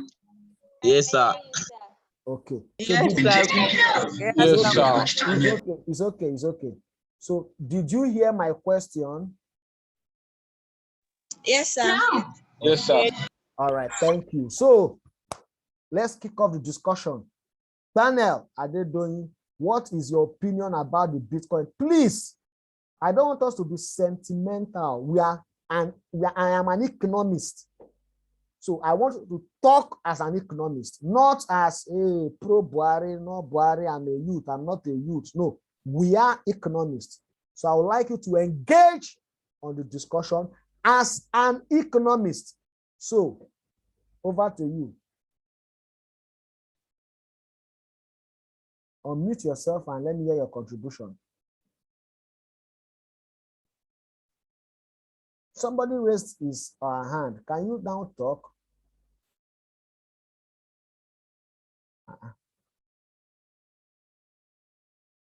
Okay, let me hear your opinion. I need you to respond. Nobody is saying anything.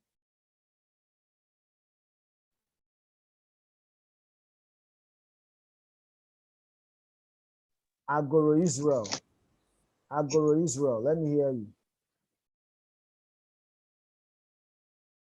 Agoro Israel, you raised your hand. Can you unmute yourself and talk? Okay. Miriam Eniola Akim, can you unmute yourself and talk? Good morning, sir. Yeah, let me hear your answer. The Bitcoin idea by the president Your of Biden, I your think is your wrong. your voice, your volume is a bit low. Can you get close? Can you get close to the By the president, can you get close to the mic so I the can hear you?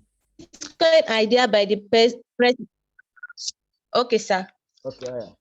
The Bitcoin idea, sir. Can you hear me, sir? I can hear you now.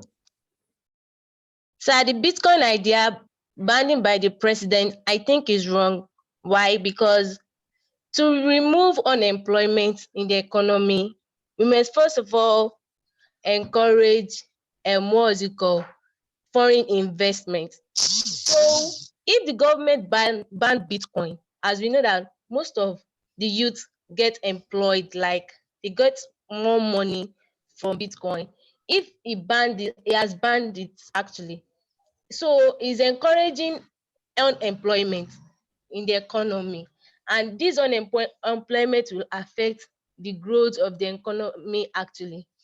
But assuming it doesn't ban it and people are still getting cash and all this is encouraging foreign investment, I think unemployment will reduce actually, sir. All right, thank you. So, Eniola Akim, you're saying that the government banning the Bitcoin is not a good idea simply because of is affecting unemployment and is not encouraging foreign investment. Okay, so that is that. Thank you for your Yes. contribution. I've noted it. Um, Bolade Oluwatoyosi. Bolade Oluwatoyosi. Good morning, sir. Yeah, good morning. Yes, sir. About the Bitcoin, I think like what the government did, economic wise, is not proper, because if you are going to ban something, you have to make like a replacement for. You also have a replacement for it, but they didn't have any plan. They only saw the bad side of it and like didn't check the advantages. The advantage of that Bitcoin is that it's most of the unemployed youth, they use it as like a form of investment. Are you getting me, sir? Yes, I can hear you. It serves as a form of investment and exchange for like for people between people abroad and people over here, because we all know that naira is like very very low.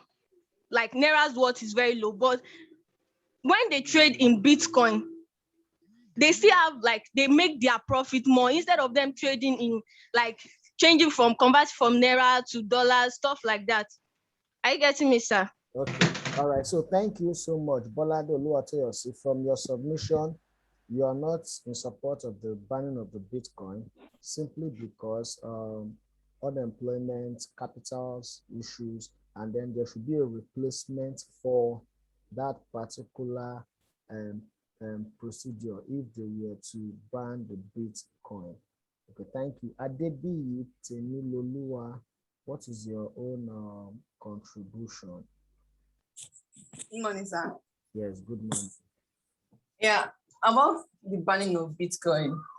The banning of Bitcoin is actually a deflationary mechanism. It helps to cause Is actually what? a deflationary mechanism. Like it helps to reduce inflation and deflation. It is actually a currency that actually lowers the supply to demand. Okay. So that people can actually see and be able to earn from it. Now, for them to ban Bitcoin, it actually reduced the demand of naira, and it actually caused a lot of stroke in the economy. Nigerians start looking at the future and being tolerate and the adoption of new digital mechanism and technology. That is where we are lagging behind. They don't want to tolerate new technology and way of doing things, and the world is evolving and things are happening. So for them to ban BTC and not try to sit down and check, okay, what's the advantages of this thing or disadvantage of this thing? How does it help, or how does it stop or aid in the economy? It actually makes them look at only one side of things, and which an economist is not supposed to do. They're supposed to check different school of thought. Now, the planning of Bitcoin made Naira demand to be very low, and the demand of dollar to be higher, because most people are seeing the advantages. Before we can use Naira to buy BTC directly, we should make the demand for Naira to at least be at a peg, and made the value of Naira to at least be valuable to some extent, because it has gotten to an international level where we can actually be able to use it for digital assets and foreign exchanges. But the banning of Naira has now made people to be selling dollar or selling dollar for Naira, which actually is making the value of Naira getting lower day by day, because people are already seeing way beyond the country. The country is not looking at the future perspective, and people are already seeing way beyond. So it will continue making the country draw back until they're able to see that, because you already said it, that it is we have talked about this flexible exchange rate, and the flexible exchange rate that you have talked about. If they don't try to adopt, okay, yes, sir. Okay, so thank you, Adebi Temiloluwa. You're welcome, sir. Yes, noted. David Olski.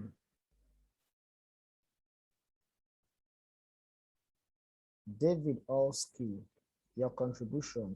Can you unmute yourself and then make your contribution? Okay. Okay, good morning, sir.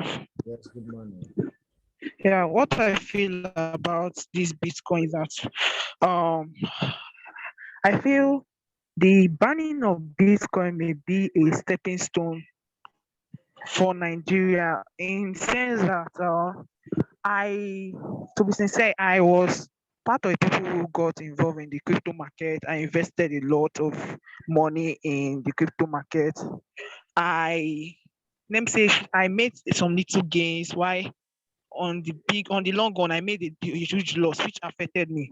So I feel government banning the Bitcoin is a good measure, because it helps Nigerians to invest their money wise, because the price of the Bitcoin actually rises and falls. So it's not like on a steady ground, unlike when you invest your money on somewhere else.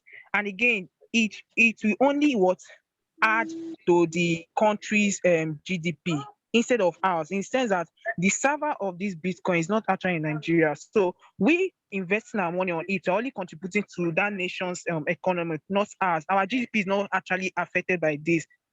Instead, we're only adding to them. And government cannot actually place tax these companies.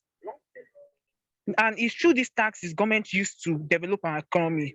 So I think it's a good measure for government banning the Bitcoin. All right, thank you, David Olski. And maybe I'll take the last from Edison Fates. Edison Fates. Edison Fates. Good morning, sir. Can you hear me, sir? Yes, I can hear you. Good morning. All right. I would like to disagree with the last speaker on a point. She said that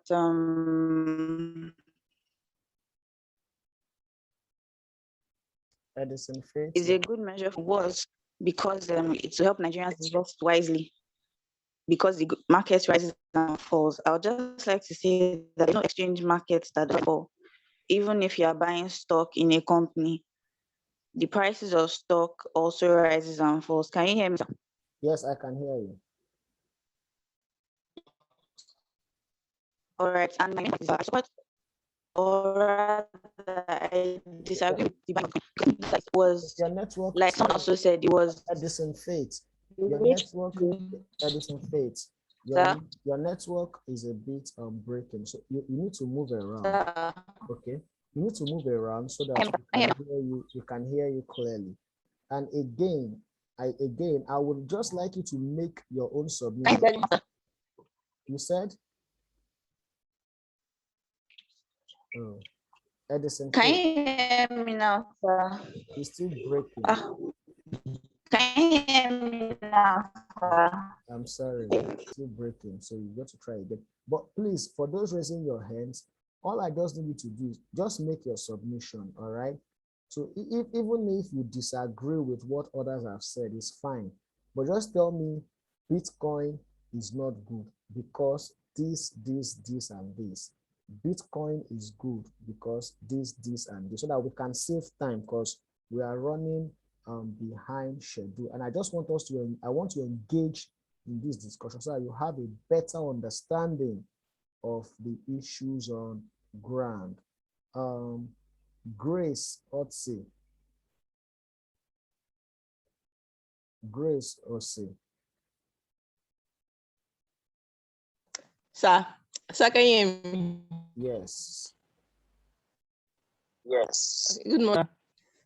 Well, I want to make my own contribution to Bitcoin in the economy. So I feel that the government actually made a right decision in banning Bitcoin because presently Bitcoin is more of an asset than a currency. It's something people trade like a stock or bond rather than something they use to exchange for goods and services. And Bitcoin, as we all know, it is the currency cannot be manipulated, meaning it aids illegal transactions in various society. And Bitcoin, how will I put this now? If Bitcoin were to replace currency, the system will not be able to adapt because our economy relies on the central bank's control of the currency to help manage business cycle, fight unemployment, and deal with financial crisis. So if we were to be in an economy where Bitcoin was a dominant currency, I feel that the economy will be more harsher and volatile, and the government will have limited tools to help fight recession and other financial crisis because they will not be able to manipulate it. All right, thank you. For others, thank you, Grace Osei. Very noted. I'm only going to take these 4 people's hands now. Please, for others that might want to raise their hands, no. So Edison Faith, I don't know, maybe you are now in a better place where we can hear you. So can you quickly make your submission? Sir, can you hear me? Yes, it's better. All right. So I was going to say that I support Bitcoin and it shouldn't have been banned because it was a very good way of curbing inflation, which is one of Nigeria's major economic problems. Can you hear me, sir? Yes, I can hear you perfectly. Okay, because people were investing their money in it, thereby reducing the supply of money in the economy, which is one of the most obvious ways of reducing inflation. So I think it was a good thing and the government shouldn't have banned it. That's my contribution, sir. Okay, thank you. Yeah. Priscilla, your contribution, please.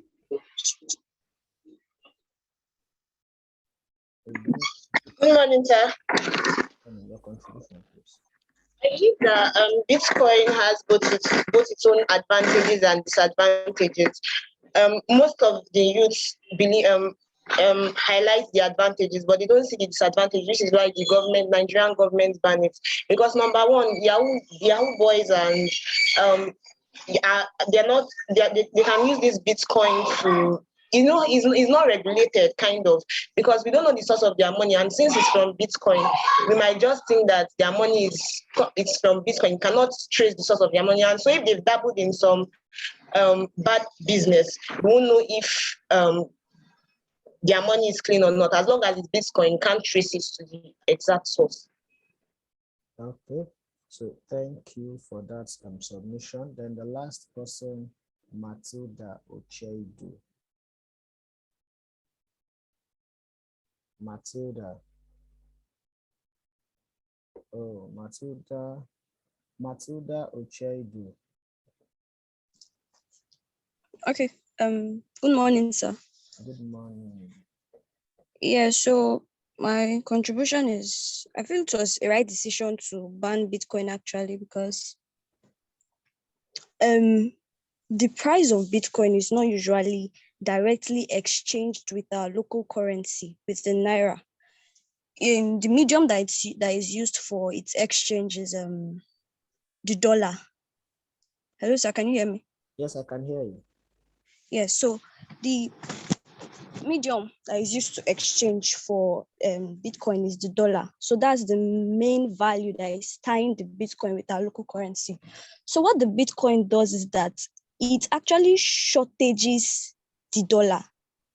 And by causing a shortage in dollar, it's negatively affecting the value of the local currency. That's the naira. So it was actually a wise decision because it's negatively affecting our currency by causing shortage in the dollar supply. All right. Thank you so much, Matilda. And sorry, Abdul Basit Ademola, your ends were not raised initially when I decided to take these 4 people. Was your ends raised initially? Abdul Basit Ademola. Okay, your ends wasn't raised initially. I'm sorry. Okay, so very brilliant contributions from Edison Faith, Grace Ose, and again your Priscilla, Matilda Ocheido, Eniola Akin, Bolade Oluwatoyosi, Adebiyi Temiloluwa, David Olski. So very interesting contribution. So, but let me just quickly explain as much as possible as I can. First of all, we've dealt with, because why I'm bringing these issues, because we dealt with exchange rates, international market. So the first of all is, let's go back to the origin. There was a time where country A, in that country A, we have few people. Those few people were self-dependent, all right? We had only maybe 2,000 people in Lagos, and they were self-dependent. Everything they ever needed was provided. They needed cow, it was provided, they have it. They needed goat, it was provided. They needed cassava, it was provided. They have it. They were self-sufficient. In the process of time, population began to increase, and so we now have like 10,000 people in Lagos. As at that point in time, I cannot have all that I desire. So I needed cow. I don't have cow. I have goat. I needed shoe. I don't have shoe. I have clothes. But somebody has the shoe. And so what happens? We began to agree that I will exchange what I have for the other. And in that case, I will now exchange my clothes, my clothes for shoe. That is the trade by barter, the barter system. Along the line, we now discover that there is cheating in this exchange process in such a way that if I'm to exchange my shoe for clothes, my shoe is of more quality than clothes. Why will I now give you my shoe that is of more quality than the clothes? We now agree that let's have a uniform measure of exchanging our goods. That is the introduction of gold as a currency. So with gold, I can now bring my gold. How many ounces of gold do I have? 50. I can give you my gold and carry your shoe. You will go and keep that gold. You need cow. You will carry that gold and give somebody and exchange it for cow. That was the introduction of what? Gold currency. In the process of time, people now identify that this gold itself is a good, is goods. Why should we be exchanging the gold when it can be used for jewelry, wristwatches, necklace, and other items, designing of the house, interior decor? Why should we be exchanging goods? Let us identify a paper. Let's identify a uniform paper. And with this uniform paper, what will happen? I can use this uniform paper to begin to exchange for goods. So let's all agree on this paper. that with this paper, I can use this paper to exchange for goods. That means a currency has come up, paper notes. This currency is now benchmarked against our goods. Note my language selection. The currency is what? Benchmarked against my what? My goods. So if the currency is benchmarked against my goods, look at it. Nigeria, with this idea, we now have America, we have Germany, we have Nigeria, so many countries. Each country now says, me, I'm sovereign, Nigeria is sovereign. I must have my own currency. America says, oh, we are sovereign, we are giants, we have our currency. America designed their own dollar to be exchanging for their goods. Nigeria designed its own naira to be exchanging for our goods. So our goods is exchanged with our currency. Our currency is now benchmarked against our goods. What does that tell you? What that tells you is that every nation's currency must be benchmarked against their output. Nigerian naira is benchmarked against the goods we produced in Nigeria.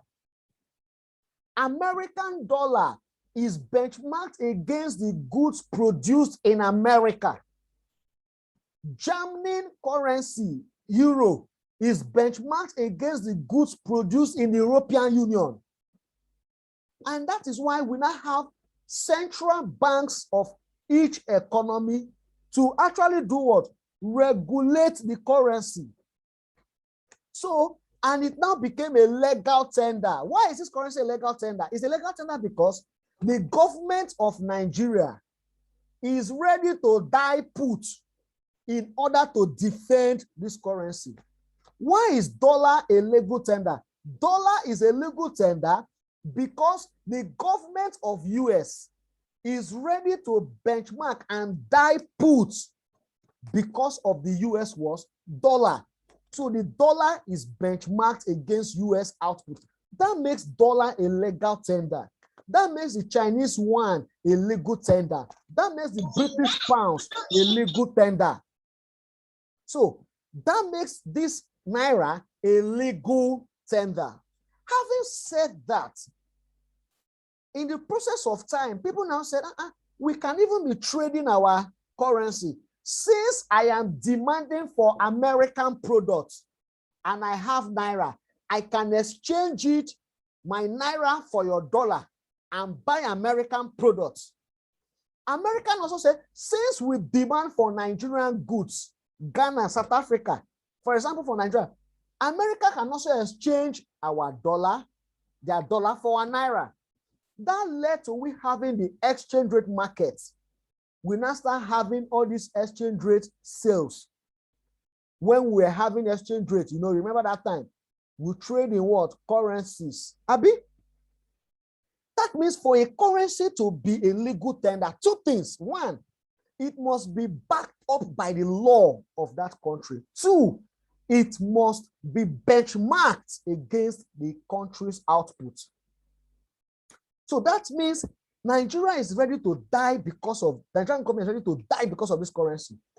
That is why if I carry this currency, 5 million, and buy a plot of land in Aja, and somebody, that person I bought that land, went to double cross me and sell the land to somebody else, I have exchanged 5 million naira currency that is a legal tender by Nigerian government to get a plot of land.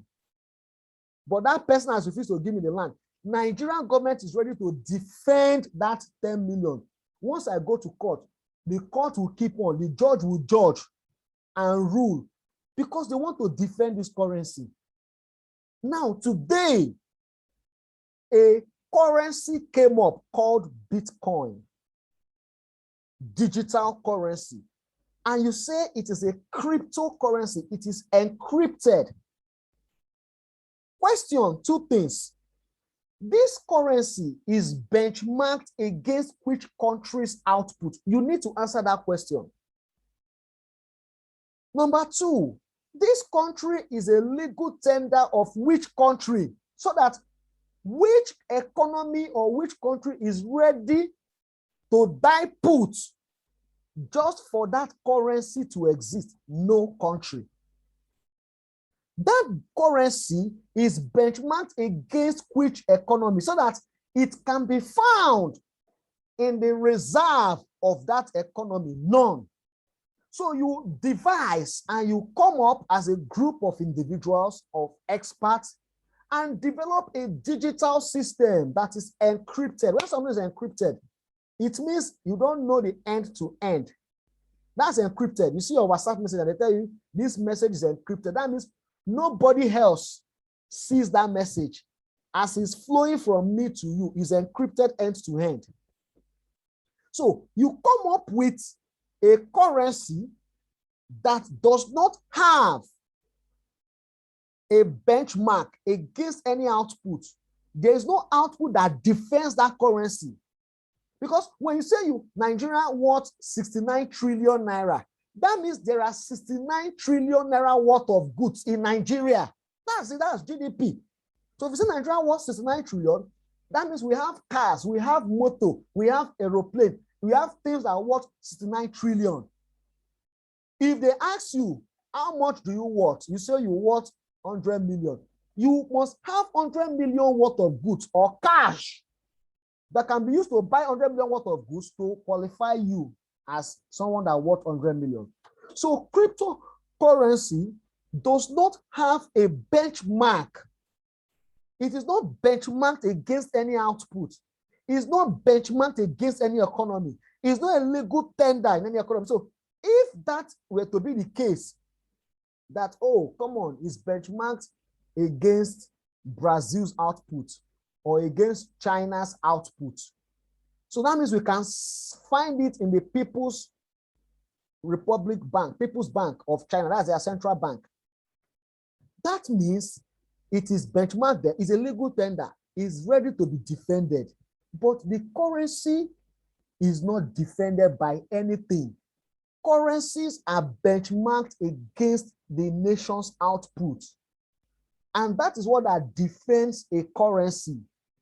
So when you come up and it's not benchmarked, the way it comes, that's the same way it goes. And for those that said, you imagine the volatility in it. Those people that said, that's it, look at it. At a point, it was $50,000, dropped down to $32,000 per unit. What do you use the currency to trade for?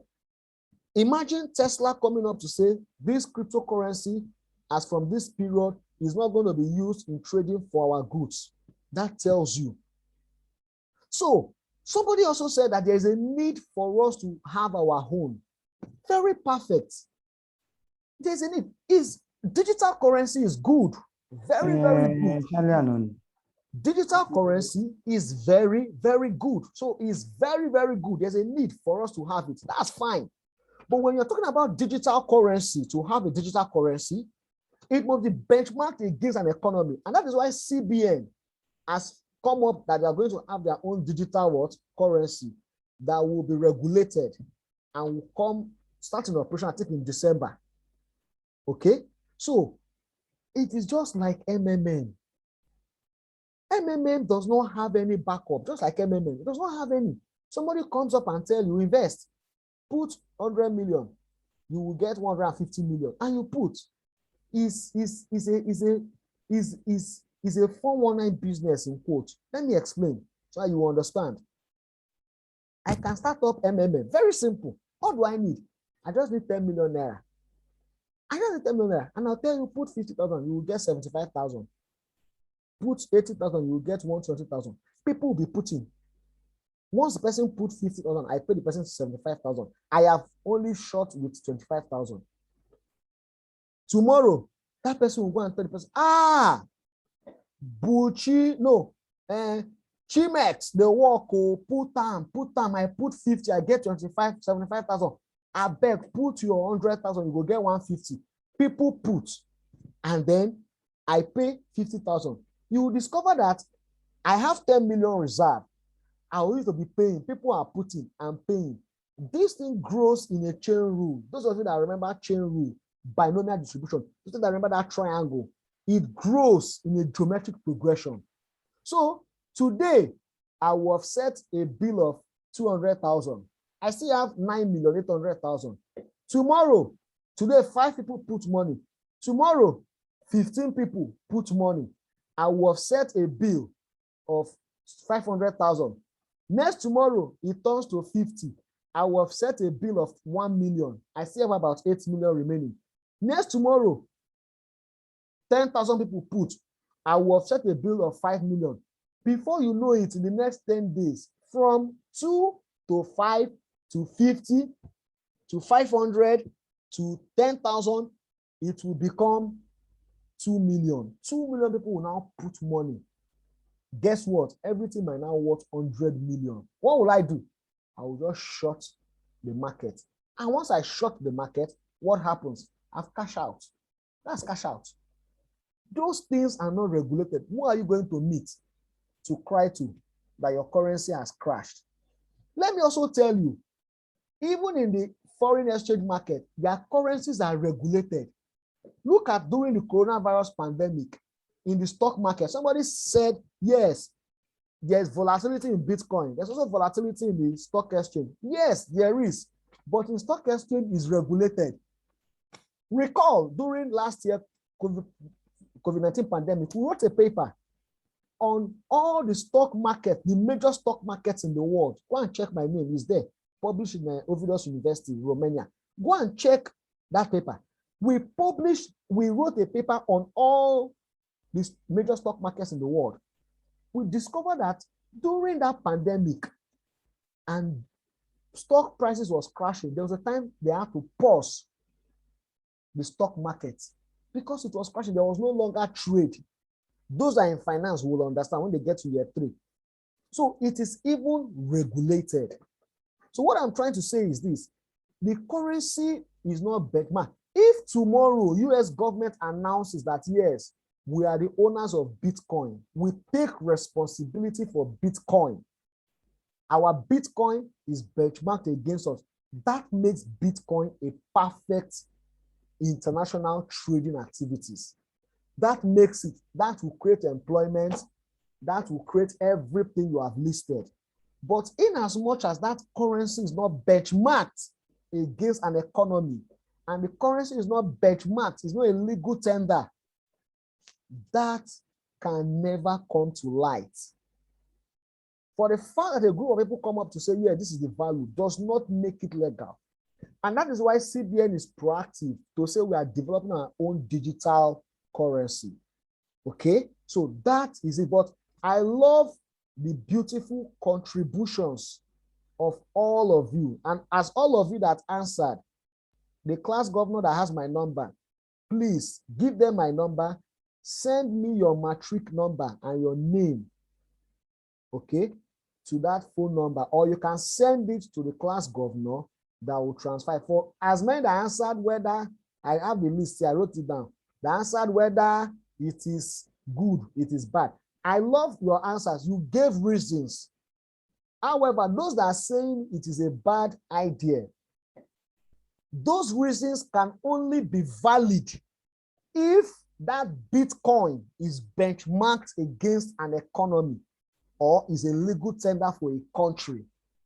But in as much as it is not yet benchmarked, those reasons you gave becomes faulty. Because if you say, yes, it increases unemployment, it does not allow capital flow, all right? If you put your money, tomorrow it turns to $0 and there is nobody you can cry to, that is worse than you not putting. That means half bread is better than none.